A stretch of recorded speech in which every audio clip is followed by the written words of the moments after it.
Herkese merhabalar. Aysel Sultanım zeytinyağlı yaprak sarması tarifi hazırlıyor. Ben de yardım ediyorum. Annemle geçirdiğim vakit gerçekten çok kıymetli. Güzelliğe bakar mısınız? Rabbim ne güzel nimetler vermiş. Bunları değerlendirmek lazım. Bizi nereden izliyorsunuz? Yorumlara yazarsanız bizler de öğrenmiş oluruz. Yurt içi ve yurt dışı herkese selamlar gönderiyoruz. Videomuzu beğenen elleriniz para görsün inşallah. Şimdi tarife geçelim. Zeytinyağlı yaprak sarması iç harcı için bulgur ve pirinci annem güzelce yıkıyor. Ben ölçtüm. Annem yeşillikleri hazırladı. Yıkadı. Bulgurda, pirinci mutlaka yıkıyoruz biz. Şöyle iç harcının malzemelerini gösterelim.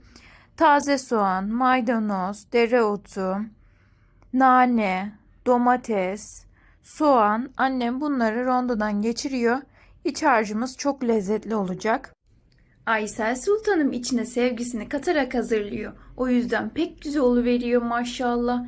Malzeme miktarlarını açıklama kısmına yazıyoruz. Oradan bakabilirsiniz.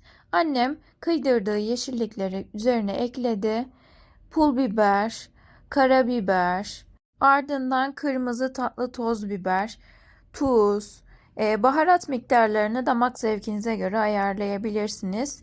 Ardından karışık salça, acı ve tatlı domates salçası kullanıyoruz. Üzerine de göz kararı zeytinyağı döküyor annem. Ben bu iç harcını çok beğeniyorum çünkü nar ekşili. Çok lezzetli oluyor. Ekşili sarmayı ben çok seviyorum. Annem de sürekli yapıyor. Allah razı olsun ondan. Şimdi şöyle pazardan aldığımız asma yapraklarımız vardı. Yani burada kilosu 450 lira Antalya'da. Sizler de bulunduğunuz şehirde fiyatları yazarsanız yorumlara bizler de öğrenmiş oluruz. Yani fikir sahibi olmuş oluruz. Hem de takipçilerimiz öyle. Bu yaprak üzümü olmayan asmanın yaprağıymış. Çok böyle uç yapraklar tazecik maşallah. Bu arada Aysel dövmemi görüyor musunuz? Ayselcimi çok seviyorum. Rabbim onu bana bağışlasın inşallah. Yaprakların tozu olur diye mutlaka yıkıyorum öncesinde. Aysel Sultanım iç harcını hazırladı. Ben de yaprakları haşlıyorum. Daha önceki videolarda neden yağ kattığımızı da söylemiştim. Dilerseniz merak ederseniz yoruma yazarsanız hemen cevaplarız elimizden geldiği kadarıyla. Bu arada her gün canlı yayın açmaya çalışıyoruz. Aysel Sultanımın yaptığı tarifleri canlı canlı seyredebilirsiniz. Ve bu video içerisinde mutfağımızdan kareler de var. Yani detaylı olarak daha çok sonlara doğru var. Sarmayı pişmeye koyduğumuzda. Sizler de bakabilirsiniz sonlarına doğru. Yaprağı şöyle bir tarafını haşlıyoruz 5-10 dakika. Sonra ters çeviriyoruz. Bir tarafını daha haşlıyoruz. O şekilde yani rengi dönünceye kadar harika oluyor.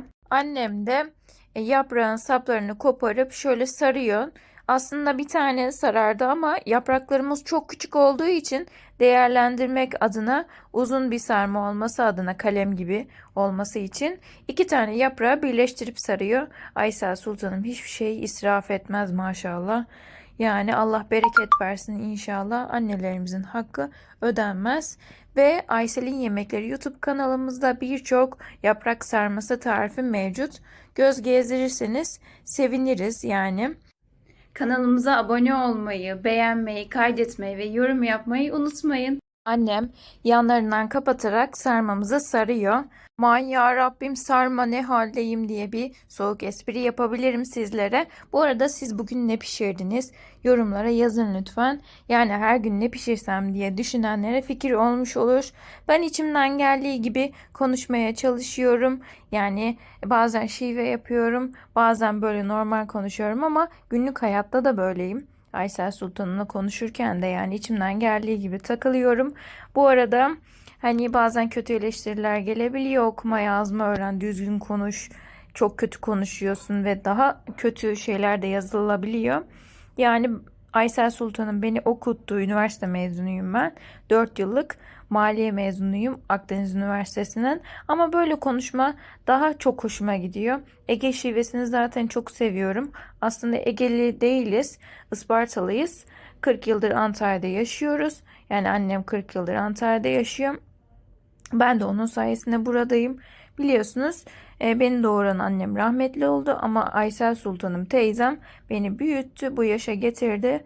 Yani bunu da buradan söylemek istedim. Ben seslendiriyorum. Annem hazırlıyor çoğunlukla.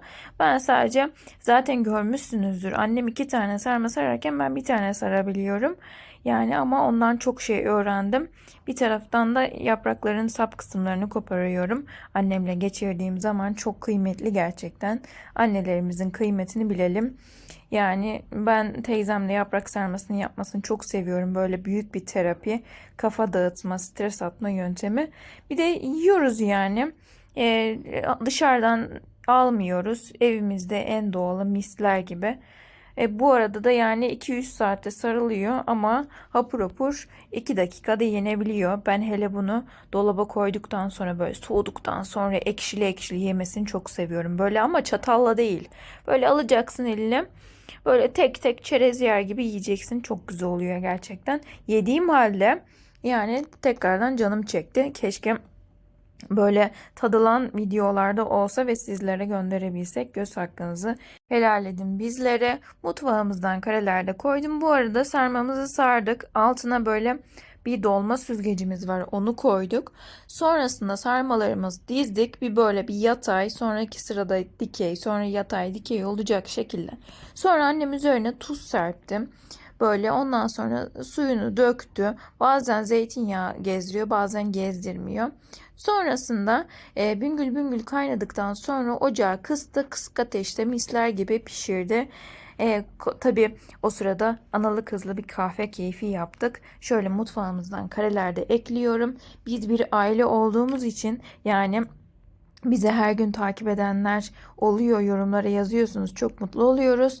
Yani pis miyiz, temiz miyiz, mutfağımız nasıl merak ediyorsunuzdur veya edecek olanlar oluyordur diye düşünüyorum. O yüzden böyle paylaşmak istedim. Kesinlikle gösteriş amaçlı değil. Yani tamamen iyi niyetli bir şekilde. Ben çok seviyorum böyle temizliği, düzenliği. Aysel Sultan'ım bana öyle öğretti. Yani kızım düzenli ol diye öğretti hep. Yani Aysel Sultan'ımın hakkını ödeyemem gerçekten. Rabbim onu bana bağışlasın ve yaşıyorken de 100.000 aboneyi görürüz inşallah. 100.000 abonede plaket geliyor. Yani geçenlerde bir yorum gelmiş. Yaşıyorken diyorsunuz Aysel Sultan'ın hastalığı mı var diye. Aysel Sultan'ım 1,5 aydır falan çok kötü hasta oldu. Yani sürekli kusuyor aynı saatte öğlenleri ve 10 kilo verdi. Hiçbir şey yiyemedi, içemedi. 14 günde 8 tane doktora gittik ve hiç yani bir yere gidiyoruz bir şey bulunamadı diyor. Bir yere gidiyoruz bir şey bulunamadı diyor. Yani biri de ilaç vermedi. Özele gittik, tıpa gittik. Yani hiçbir sonuç alamadık. Sonunda bir doktor bulduk çok şükür. Yine atakları geliyor ama biraz daha toparladı iyi çok şükür. Yani kilo vermeye devam etmesin çünkü 10 kilo verdi. Rabbim onu korusun.